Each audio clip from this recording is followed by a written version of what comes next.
Contesta. 1. El Código Procesal consagra en varias normas el derecho constitucional de defensa en juicio. Vale decir, la facultad del demandado de oponerse al progreso de la pretensión del actor a través de distintos medios, entre ellos la excepción.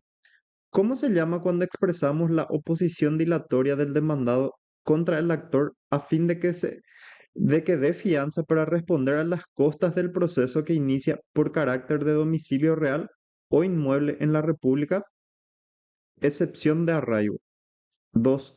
La calidad para obrar es la convicción jurídica en el que se halla una persona en relación al concreto derecho que invoca en el proceso o en razón de su titularidad y otra circunstancia que justifica su pretensión. La falta de dicho presupuesto se denuncia mediante qué excepción. Excepción de falta de acción. 3. Exprese un concepto de excepción. Es el poder jurídico que tiene el demandado para oponerse a la acción promovida por el actor contra él. 4. ¿Qué entiendes por acumulación objetiva? Tiene lugar cuando el actor reúne en una misma demanda en las condiciones establecidas en la ley varias pretensiones contra el demandado. 5. ¿Qué son las excepciones perentorias? Son aquellas en cuya virtud el demandado se opone a la pretensión del actor. No son defensas sobre el proceso, sino sobre el derecho. 6. Nulidades. ¿Qué principio del Código Procesal Civil ha incorporado en cuanto al régimen de nulidades de los actos procesales? Principio finalista. 7. La representación convencional ejercida por los apoderados puede terminar de varias formas. ¿Cómo es conocida cuando se produce por la voluntad unilateral del poderdante al privar de eficacia al mandato? Revocación. 8. ¿Qué entiendes por recursos? Es el medio de impugnación de una resolución judicial para obtener su revisión por el juez que la dictó o por otro de superior jerarquía. 9. ¿Cuál es el carácter de los plazos procesales? Son perentorios e improrrogables. 10. Exprese un concepto de capacidad procesal. Es la aptitud para realizar personalmente o por medio de un representante convencional actos procesales varios. 11. Exprese un concepto de capacidad para ser parte en el proceso. Consiste en la aptitud que tiene una persona para ser titular de derechos y deberes procesales. 12. Los actos procesales se practican en días y horas hábiles, bajo pena de nulidad. ¿Cuáles son esos días? Todos los días del año, menos los exceptuados por la ley y las acordadas de la Corte Suprema de Justicia. 13.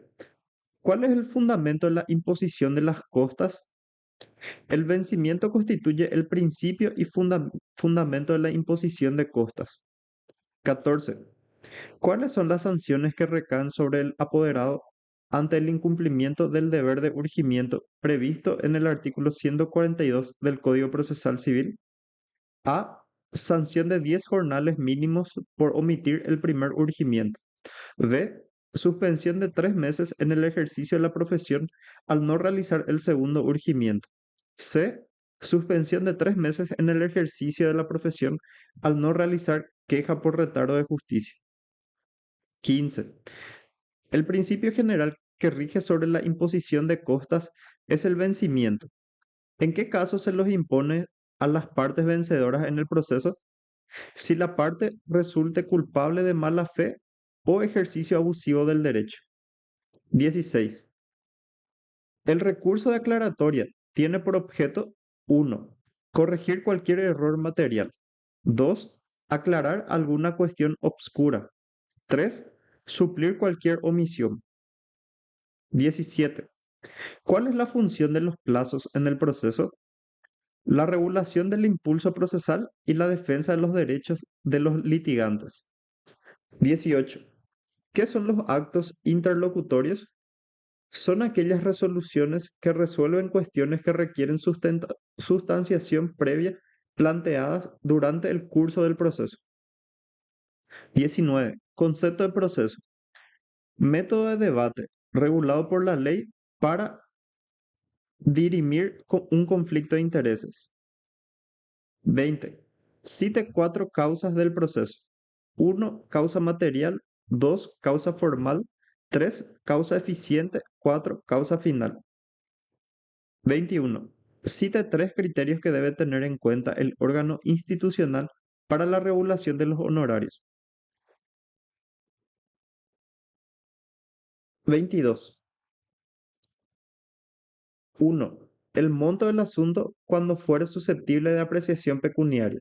2. El valor y la calidad jurídica de la labor profesional. 3. La complejidad e importancia de las cuestiones planteadas. 4. El provecho económico obtenido por el cliente. 23. Cite tres actos procesales que pueden realizar el juez posterior a la sentencia. 1. Facultad de resolver recursos de aclaratoria. 2. Regular honorarios. 3. Ejecutar oportunamente la sentencia. 24. La sentencia definitiva de la primera instancia está destinada a poner fin al proceso. Cite tres requisitos que debe contener la resolución, además de las establecidas por el artículo 156 del Código Procesal Civil. 1. La designación de las partes. 2. Fundamento de hecho y de derecho. 3. La decisión expresa, positiva y precisa de las cuestiones planteadas. 4. El pronunciamiento sobre las costas. 25. Cite tres actos que las partes solo pueden practicarlas en el proceso mediante acuerdo de partes.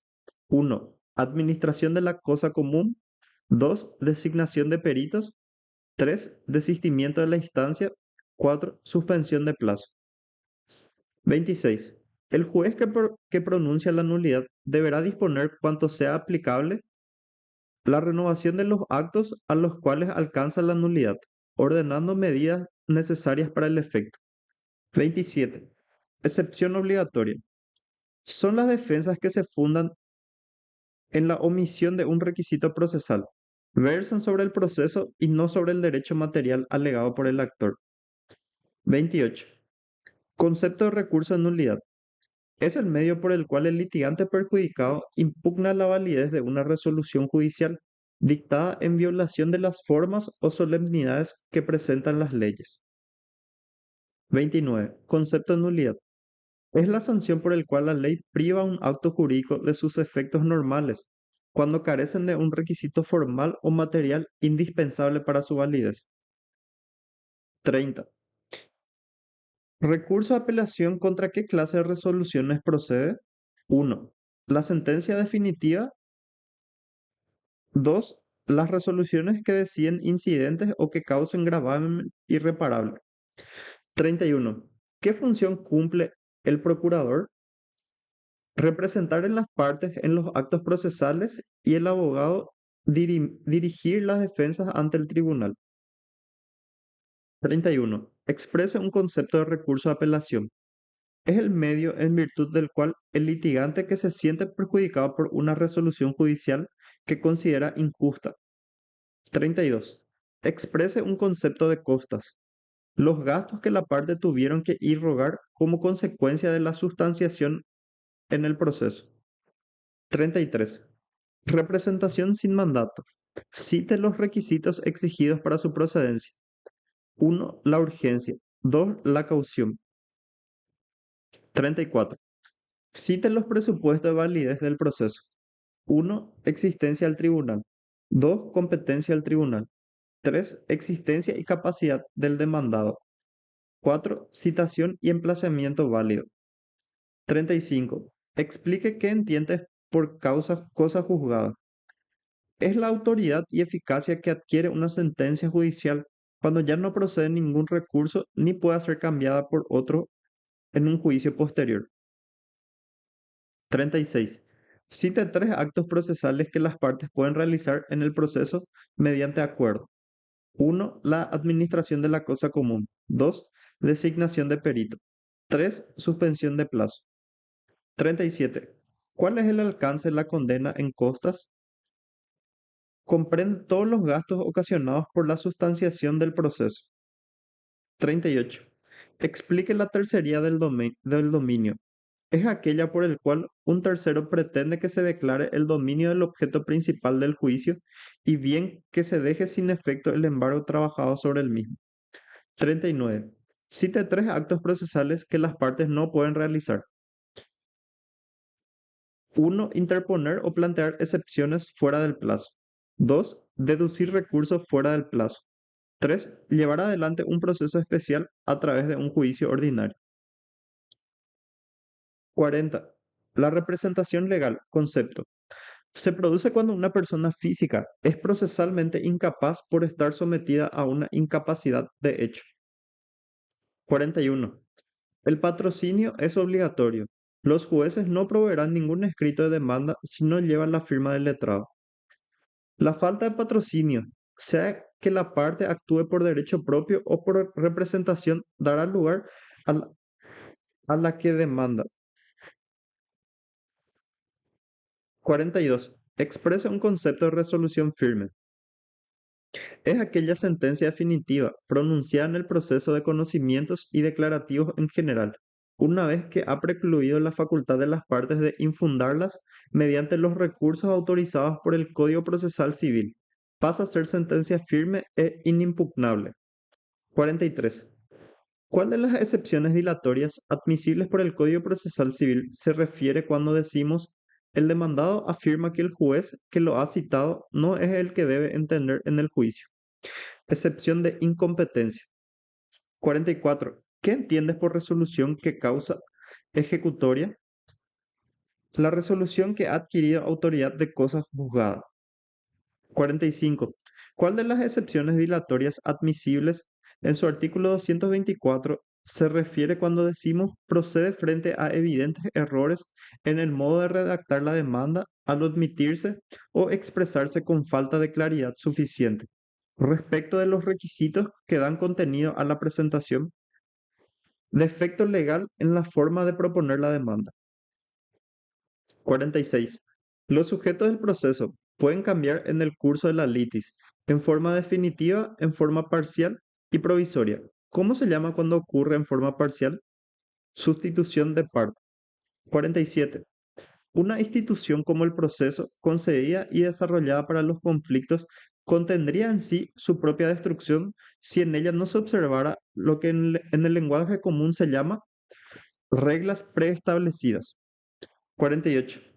Tiene por objeto el recurso de nulidad reparar los efectos de las resoluciones judiciales que contienen vicios producidos por la inobservancia de las formas procesales o solemnidades que prescriben las leyes. 49. Excepciones perentorias. Concepto. Son aquellas en cuya virtud el demandado se opone a las pretensiones del autor. 50. Exprese un concepto de recurso de reposición. Es aquel por el cual el que se siente perjudicado por una resolución judicial solicita al mismo juez que lo revoque por contrario o imperio.